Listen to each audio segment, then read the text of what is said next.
Hi friends, இன்றைக்கி நாங்கள் என்ன பார்க்க போகிறோம்டா தேங்காய் பால் அப்பம். மாவு அரைச்சி கஷ்டப்படாமல் ஈஸியான முறையில் எப்படி செய்கிறது. அதுக்கு முதல்ல இந்த சேனலை சப்ஸ்கிரைப் பண்ணாமல் பார்த்து கொண்டிருக்கிறவங்க சப்ஸ்கிரைப் பண்ணி போட்டு பாருங்கள். மாவு அரைக்காமல் நாங்கள் அப்பம் செய்கிறதுக்கு முதல்ல முக்கியமான பொருள் இந்த பான் தான். 2 பீஸ் பானம் இந்த அளவு தேங்காய் பூவும் எடுத்துக்கொள்ளணும். எடுத்துட்டு இப்போ தேவையான நாங்கள் அரிசி தான் நீங்கள் எடுத்துக்கொள்ள போகிறோம். மாவு அரைக்கையில் கடையில் வாங்கின அரிசி மாவே நாங்கள் எடுத்துக்கொள்ளலாம்.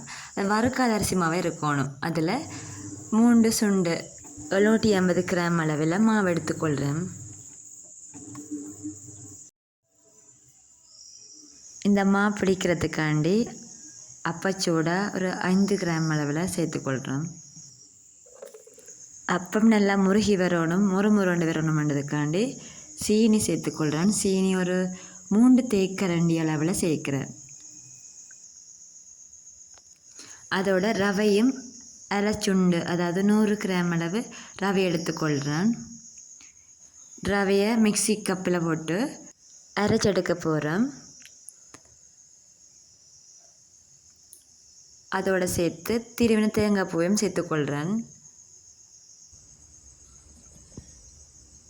தேங்காய் பூவை சேர்த்துட்டு இதை அரைச்சி கொள்றதுக்கு அரை கப் அளவு தண்ணியை விடணும். அதை விட கூடவும் விடக்கூடாது. இந்த அளவு தண்ணி போதுமானது. தண்ணியை விட்டு நாங்கள் மிக்சியில் நல்லா அடித்து கொள்கிறோம். நல்லா பேஸ்ட்டாக வரணும், அப்படி அரைச்சி கொள்ளணும். அரைச்சிட்டு அரைச்சிட்டோம். அரைச்சி அந்த மிக்சி கப்பிலேயே 2 துண்டு பானையும் நாங்கள் அந்த மிக்சிக்குள்ளே போடுறோம். பானை நாங்கள் அடித்து கொள்ள போகிறோம். அப்போ அதுக்காண்டி திருப்பி நாங்கள் ஒரு அரை கப் அளவு தண்ணி அதுக்குள்ளே விடுறேன். தண்ணியை விட்டுட்டு நல்லா பைன் பேஸ்ட்டாக அரைச்சி கொள்ளணும். பாருங்கள், இப்படி தான் அரைச்சி கொள்ளணும். இந்த அரைச்ச கலவையை அரிசிமா கலவைக்குள்ளே சேர்த்துக்கொள்ளணும். அந்த கலவையை விட்டு அரிசிமாவை நாங்கள் குழச்சி கொள்ள போகிறோம்.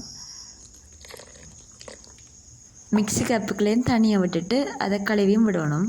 இந்த மாவை நல்லா குழச்செடுக்க போகிறோம்.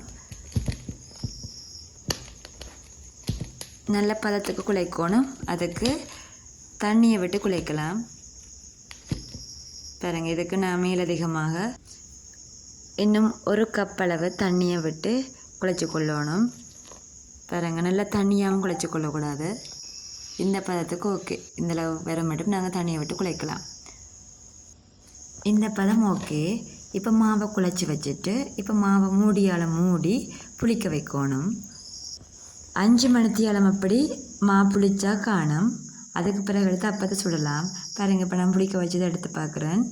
எடுத்து பார்த்தா நல்லா புளிச்சிருக்குது. இப்போ இதுக்கு தேவையான பால் எடுத்துக்கொள்ளணும், தேங்காய் பால். அப்போ அதுக்கு பாதி தேங்காயை நான் வெட்டி வச்சுருக்கிறேன். அதை அரைச்சி கொள்கிறேன். நீங்கள் திருவின தேங்காயும் எடுத்துக்கொள்ளலாம். இந்த தேங்காய்க்கு அதிகமாக தண்ணி விடக்கூடாது. அரை கப்பளவு தண்ணியும் போதும். அப்போ தான் பால் திக்காக வரேன். பாருங்கள், தண்ணி குறைவாக விட்டுருக்கிறேன். பாலை வடித்து கொள்ளுவோம்.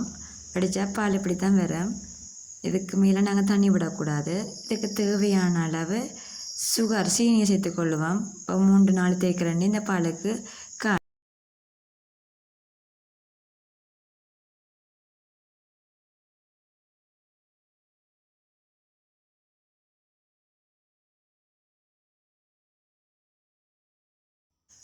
தேக்கரண்டி உப்பையும் சேர்த்துக்கொள்ளுவோம். வெள்ளத்தையும் நாங்கள் சேர்த்துட்டு இதை பால் நல்லா மிக்ஸ் பண்ணிக்கொள்ளுவோம்.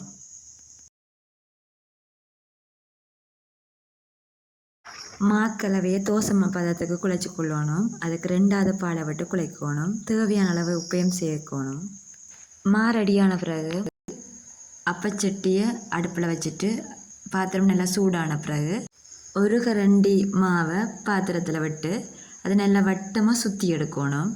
சுற்றி எடுத்த பிறகு பாலை நடுக்குள்ளே விடுவோம். பாலை விட்டு மூடி வேக வைக்கணும். பாருங்கள், வெந்த பிறகு நாங்கள் இதை எடுத்துக்கொள்கிறோம். பாருங்கள், ஈஸியாக வருது. இப்படி எல்லா அப்பத்தையும் சுட்டுக்கொள்ளலாம். நல்ல டேஸ்ட்டாக இருக்கும். இப்படி நீங்களும் ட்ரை பண்ணி பாருங்கள், சூப்பராக இருக்கும். இந்த வீடியோ உங்களுக்கு யூஸ்ஃபுல்லாக இருந்தால் லைக் பண்ணுங்கள், மறக்காமல் சப்ஸ்கிரைப் பண்ணி விடுங்க. தேங்க்யூ ஃபார் வாட்சிங்.